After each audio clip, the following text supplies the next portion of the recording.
Est-ce que tu sais que tu peux devenir un génie dans ton domaine rien qu'en appliquant ces 4 techniques simples? Formidable. Dans cette vidéo, on va voir 4 techniques, 4 clés, 4 habitudes qui vont te permettre d'être un génie dans ton domaine et de te distancer de tes collègues et de faire la différence. Donc, sois bien attentif à ces 4 clés que je vais te donner dans cette vidéo et c'est parti. Ces principes sortent de la spiritualité, de la PNL et des neurosciences. Après avoir étudié Einstein, Galilée, Léonard de Vinci, ils appliquaient ces principes pour se distinguer de la concurrence. Ils appliquaient ces principes pour être des génies dans leur domaine. La première technique que je vais te donner ici, c'est d'écrire. Pourquoi écrire? Et écrire quoi? Un grand sage s'agit tantôt que l'esprit intuitif est un don divin et l'esprit rationnel et son fidèle serviteur. On a créé une société qui honore le serviteur, mais qui en a oublié le maître. Et ce grand sage, c'est nul autre que Einstein. Combien de fois les idées te viennent dans la journée et tu ne les mets pas en pratique? Combien de fois les idées te viennent, les idées concrètes te viennent dans la journée, dans ton mental, par tes pensées et que tu ne les notes pas? Je sais pas. Combien de fois les idées concrètes te viennent dans tes pensées et que tu ne les notes pas pour les réaliser? Combien de fois on pense quelque chose de constitutif, mais après on l'oublie? Après on se dit, ah ouais, j'avais pensé déjà à quoi que je pouvais réaliser là. En fait, on a oublié parce qu'on a stocké l'information dans notre mémoire vide. On a stocké l'information dans notre mémoire à court terme. On ne l'a pas noté sur une place où le cerveau peut s'y référer pour pouvoir prendre état de cette information. À chaque fois que les idées me viennent dans la journée, je les note. À chaque fois que les idées me viennent, soit quand je suis en train de marcher, soit que je suis en train d'écouter la musique, je prends mon téléphone et je note cette idée-là. Et laisse-moi te dire qu'après mon expérience, les idées qui viennent spontanément, les idées qui viennent par la pensée sont les idées créatives, sont les idées divines. Si tu les mets en pratique, ça va changer le cours de ta vie. Donc, apprends à noter. Prends déjà cette habitude-là. Télécharge une application de notes, un peu comme Colonne Note, il y a TG Note, etc. Et commence à noter les idées qui te viennent, à noter les idées créatives qui te viennent pendant la journée. Fais attention à tes pensées. Prête un peu plus attention à tes pensées.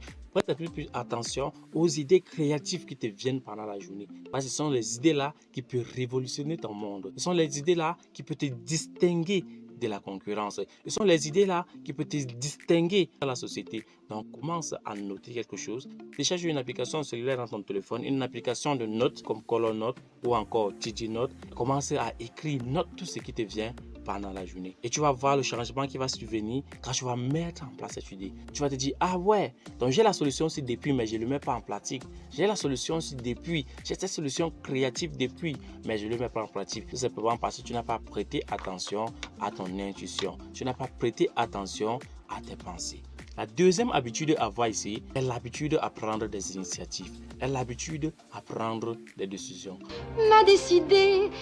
Combien de fois on est poussé par cette force-là intérieure pendant la journée pour prendre une initiative, soit d'aider un collègue, soit d'aider une personne, soit de passer à l'action sur quelque chose, soit de faire une première action sur ce projet qu'on a conçu. Combien de fois on est poussé par cette force-là? Combien de fois on est poussé par cette énergie intérieure? La capacité à prendre des initiatives est une capacité libératrice. Et c'est une capacité créative pour se distinguer totalement de la société. Commence à prendre des initiatives. Tu veux aider une personne, ok, tu aides la personne. Tu vas avancer ton projet, ok, tu avances ton projet. Même si c'est la première action à entreprendre, tu avances sur ton projet. Et ça, c'est une capacité créatrice et c'est une capacité libératrice. Tu apprends quelque chose dans cette vidéo, laisse-moi un gros pouce bleu, ça prend quelques minutes pour signaler cette vidéo utile à l'algorithme.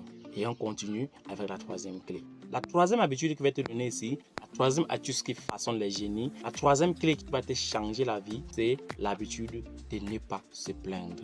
Je vais le répéter, c'est l'habitude de ne pas se plaindre. Ne t'inquiète pas. Là, ça fait tic dans le cerveau, l'amygdale limbique directement en action. Mais laisse-moi te préciser quelque chose. D'après les neurosciences, les circuits neuronaux qui sont stimulés ensemble ont tendance à se relier et à se renforcer. Et là, on va faire un coup de projecteur sur l'université de Stanford aux États-Unis qui a montré que quand tu te plains constamment, quand tu te plains à répétition, les plaintes constantes ont tendance à stimuler les mêmes circuits neuronaux liés au stress, les mêmes circuits neuronaux liés à la libération du cortisol qui est l'hormone du stress. Donc les plaintes à répétition, les plaintes constantes est un frein pour ton cerveau. Et si on revient en métaphysique, si on revient dans la spiritualité, si on revient dans la création, quand tu te plains, tu transmets ton pouvoir créateur à l'extérieur. Quand tu te plains, tu abandonnes ton pouvoir créateur à l'extérieur. Parce que là, tu te dis, non, je ne veux pas le pouvoir sur moi. C'est celui chez qui je me plains qui a le pouvoir sur moi. C'est celui chez qui je me plains qui a le total contrôle sur moi. C'est celui chez qui je me plains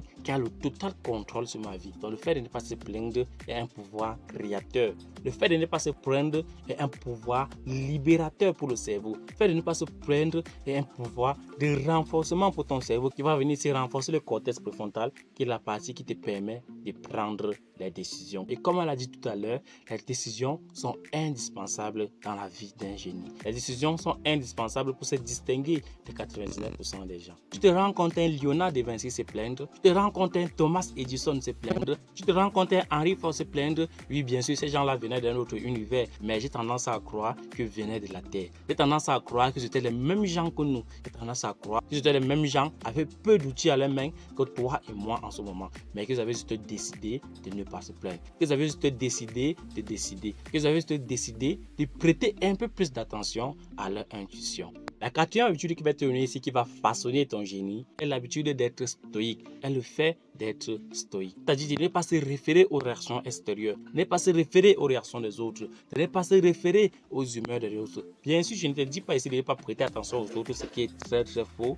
parce qu'il est très important de prêter attention aux autres. Comme Ellen Nightingale le disait, la capacité la plus dangereuse qu'un homme peut prendre en ce moment, c'est la capacité à suivre la masse, c'est la capacité à suivre la foule, c'est la capacité à suivre la population, c'est la capacité à ne pas se distinguer. J'aime bien cette philosophie, bien cette prière de Mike Howell qui disait que la force me soit donnée pour changer ce que je peux changer, pour accepter ce que je ne peux pas changer et le discernement pour distinguer les deux. Bien sûr, on va associer à cela pour que cette vidéo ne soit pas longue, capacité à apprendre. Dis-toi bien que même un Einstein en étant un Einstein avait toujours cette capacité à apprendre des autres. Même un Thomas Edison en étant un Thomas Edison avait toujours la capacité à apprendre des autres. Et je le dis souvent que la plus grande capacité à acquérir en cette ère d'information, la plus grande capacité à acquérir en cette ère du 21e siècle est la capacité à apprendre. Donc voilà pour les 4 techniques, les 4 clés qui vont façonner ton génie. Les 4 clés qui vont faire la différence dès aujourd'hui dans ta vie, et ça je te les rassure.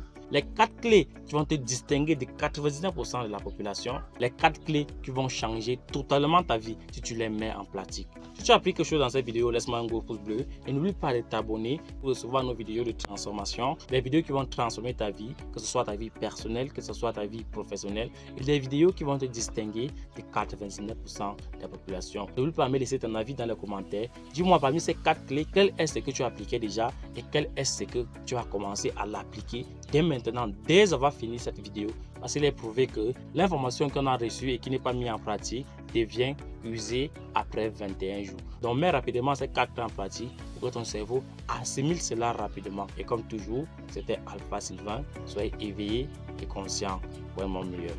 On est ensemble.